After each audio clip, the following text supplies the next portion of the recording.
Hello, soyez bénis. J'espère que vous allez très bien. Moi, je vais bien par la grâce de Dieu. Aujourd'hui, je vais vous donner une exhortation, chers amis jeunes, sur le service de Dieu. Quand tu veux servir le Seigneur en tant que jeune, comment t'y prendre? Beaucoup souvent disent, oh homme de Dieu, je veux que Dieu m'utilise et tout ça. Mais être utilisé par Dieu, c'est bon. Tout le monde désire être utilisé par Dieu, mais il faudrait que tu saches que Dieu ne va pas t'utiliser directement comme ça. Il y a une préparation à faire. Voilà. Pour que nous puissions déguster un repas à table, il y a une préparation. On va aller à la cuisine, on va mettre la marmite au feu, on va allumer le gaz, on va mettre comment on appelle ça, de l'huile, des piments, des gombos, des aubergines, etc. jusqu'à ce que la sauce soit faite. Le feu va consumer. Et plus tard, 1 heure plus tard, 2 heures, 30 minutes, on dit non, venez à table, la nourriture est prête. Si tu veux servir le Seigneur, il y a un préalable.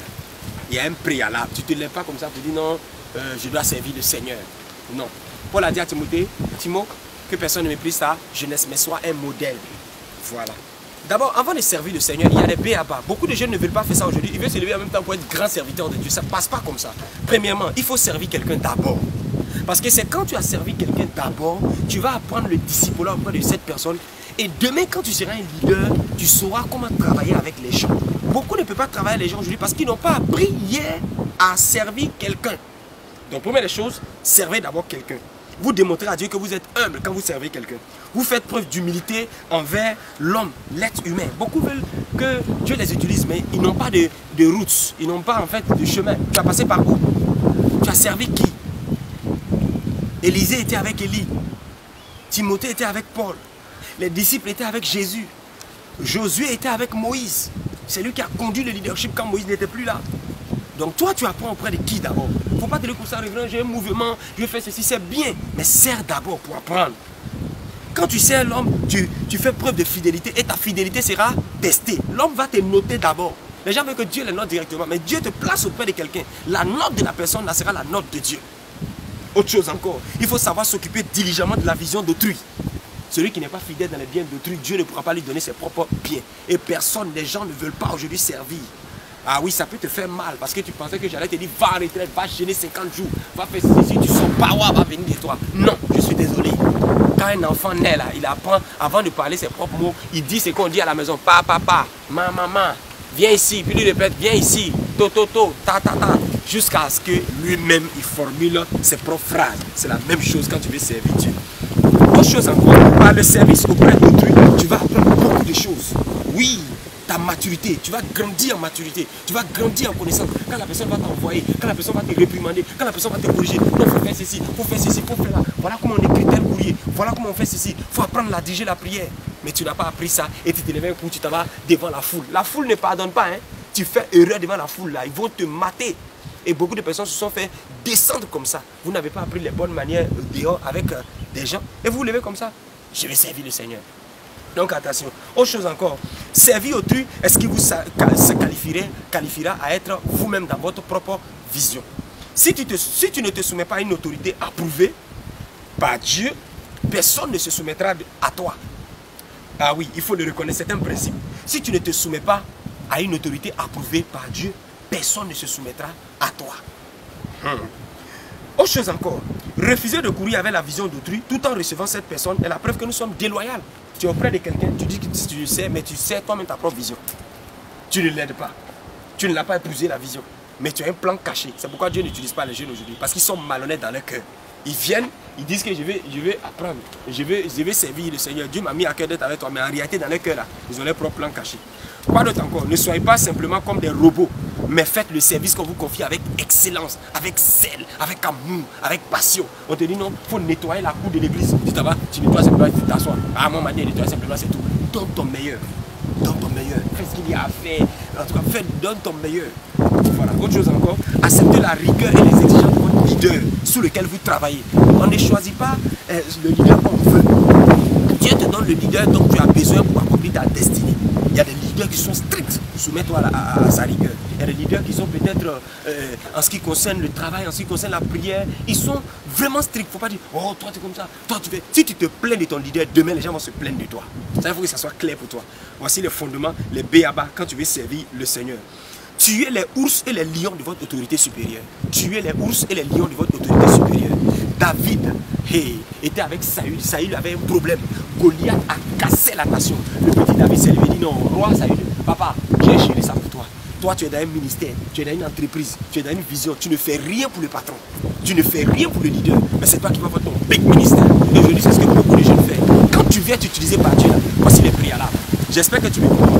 Et la mentalité de fils et non la mentalité de collaborateur. Moi, je ne travaille pas avec les collaborateurs. Je travaille avec les fils. Quand tu es collaborateur, là, tu veux te jouer à égal à ton supérieur. C'est pas normal. Non, non, non. Avec cet esprit, tu ne pourras jamais apprendre. Ah oui, je te dis la vérité. Même si vous avez le même âge, même si tu es grand que lui, vois-le comme ton papa. Vois-le comme quelqu'un qui n'est pas à ton niveau. Il faut être humble. L'orgueil a tué l'appel de plusieurs personnes. Quand la Bible dit très bien que Élisée versait de l'eau sur les maîtres d'Élie. Élisée, c'était un prophète puissant, dangereusement dangereux. Mais au début, on dit, Élie d'abord, il mange bien chic. Quand il a fini de rôter, il dit, chiffon. Élisée couvre, il donne chiffon. Un peu de sucrerie là, il donne un peu de sucrerie. Viens laver ma main. Viens laver. C'est comme ça, on l'a décrit dans la Bible. Mais toi, non, tu veux être Mr. Big Big. C'est toi aussi qui veux faire parler avec un micro. C'est pourquoi beaucoup n'arrivent pas à aller loin. Parce qu'ils sont pressés, ils veulent se faire voir. L'orgueil est tapis en eux. Dans l'entreprise, le patron envoie une idée. Bats-toi pour que la vision de l'entreprise grandisse. Le patron sera content et le Seigneur va te donner une grâce. C'est ce que Joseph a fait quand il est arrivé chez Pharaon. Il a bossé pour l'Égypte. Il a mis un plan économique de haut niveau en place et le pays a été préservé. Un fils de Dieu à l'étranger. C'est ça qu'il faut faire. Quoi d'autre encore? Supporter avec patience les corrections du chef. Supporter avec patience. Ton chef va te corriger, va te plaindre. Un long SMS kilométrique, tu l'envoies ça. Cher patron, il voulait te dire que parole que tu m'as dit là, à partir de là, il ne faut plus jamais me dire ça. Il a le même âge que toi. Mais regardez, tu es orgueilleux. Tu es orgueilleux. Moi, si tu me fais des trucs comme ça, le lendemain, je dis, je suis désolé, on n'est plus au même niveau. Va créer ton entreprise. Non, cher patron, ce n'était pas pour te frustrer, il n'est pas dans ça. Dehors. Dehors. Au final. Et beaucoup de gens qui veulent servir. Comment on fait pour gérer les jeunes? Achète un livre, va lire ça. Ah non, tu sais, moi, mais il y a déjà écrit 17 livres. Tu as déjà écrit 17 livres. Où sont tes résultats? Où sont tes résultats? Tu veux que Dieu t'utilise? Voilà les B.A.B.A. Peut-être que ça ne va pas t'intéresser, ça va t'énerver. Tu voulais qu'il te dise autre chose. Mais voilà la vérité. On ne commence pas à construire une maison avec les tôles. Quand on veut construire une maison là, on fait sous-bâtiment d'abord. Et c'est le sous-bâtiment là que je suis en train de te donner. Que Dieu te bénisse. Donc je t'encourage à servir le Seigneur avec passion. Autre chose encore. Ne critiquez jamais votre leader. Il y a des choses qu'on doit... On appelle ça totem. Il ne faut pas faire ça. Si tu trouves des gens qui sont des critiques, il ne faut pas te mettre dans les groupes sans voir la malédiction. Ah oui, la Bible dit se soumettre aux autorités que Dieu a établies. Ne rentre pas dans ce club. N'exposez jamais les faiblesses de votre leader. Si tu as un problème avec ton père spirituel, avec ton responsable, il est tombé dans le péché, il a fait quelque chose qui n'est pas bien, oui, il a une maladie, il ne faut pas le... Hé, les gens prêchent ici, vous les connaissez. Ce que tu fais à autrui là, ça te sera fait 7 fois plus. Ta bouche là, pour savoir fermer ça, c'est l'humilité. Tu penses que quand Josué était avec Moïse, Moïse n'avait pas les difficultés. Des fois, peut-être que Moïse marchait, il connaît, il tombe, Josué dit, hey, il est tombé aujourd'hui là. D'accord. Bon, je t'envoie un peu d'eau, je t'envoie un peu de... Tu as nettoyé tes pieds là. Il ne disait pas, hé, toi tu dis que tu es loin là, tu tombes encore. Vraiment, tu es grave. Il ne disait pas ça. Quoi d'autre encore? Ne vous moquez jamais de votre leader, il peut se tromper. C'est un homme. Souvent, vous oubliez que ceux qui sont avec vous là, ce sont des hommes. Et puis, ce n'est pas parce que tu travailles dans une entreprise que ça veut dire que le boss est plus intelligent. C'est faux. Hein? Souvent, le boss, il ne voit même pas des trucs. Et peut-être il dit, boss, est-ce que tu vois ce que je vois, patron? En comment ça? Il dit, hey, patron, je viens dans ton bureau. J'ai vu une telle chose. Hein? Patron, si on fait ça dans l'entreprise, on aura des problèmes. Waouh! Mais non, je n'avais pas vu ça.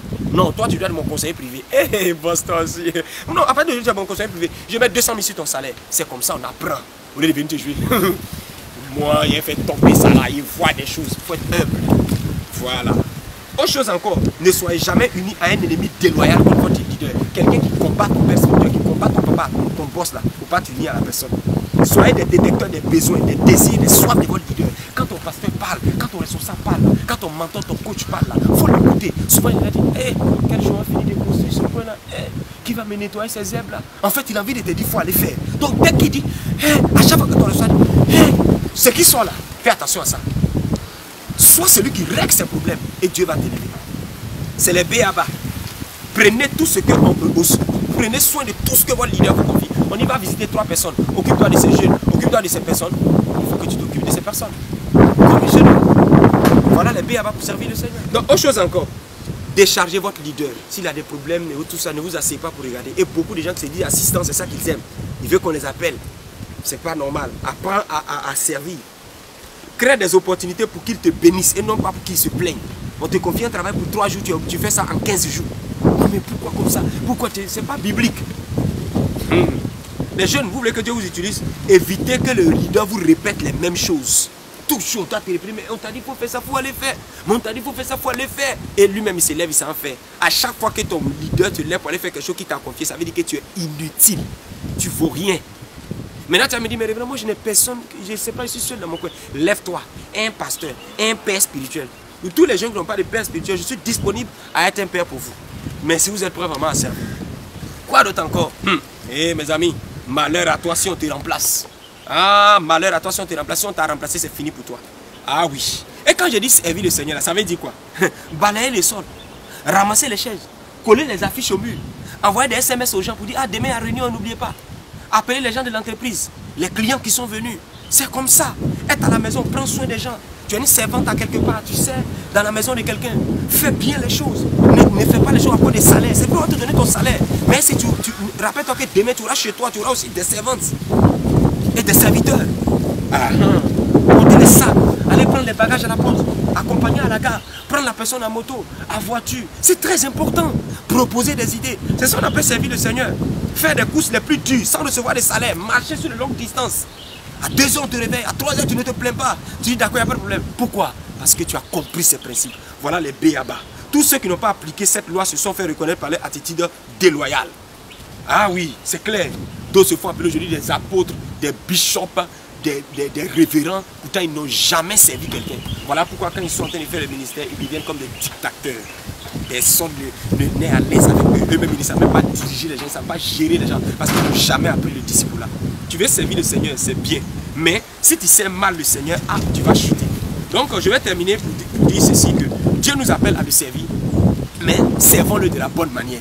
Servons-le de la bonne manière. Le Seigneur a dit, il faut que je fasse attendre ce qu'il est jour, l'œuvre de celui qui m'a envoyé, car la nuit vient où personne ne peut travailler. Donc, chers jeunes, tu vas être utilisé puissamment par le Seigneur, parce qu'il a dit qu'il va répandre son esprit surtout chez les fils et les filles vont prophétiser. Les fils, pas les neveux, les cousins, les rebelles, mais les fils. Donc, je t'encourage à mettre en application cet enseignement. Va dans ton église, va dans ton groupe de jeunes, va dans ton entreprise et applique ce que je t'ai enseigné et tu verras que Dieu va t'élever et il va puissamment t'utiliser. Que le Seigneur vous bénisse et que sa grâce soit avec vous. Partagez au maximum cette vidéo au nom de Jésus. Shalom chez vous. Amen.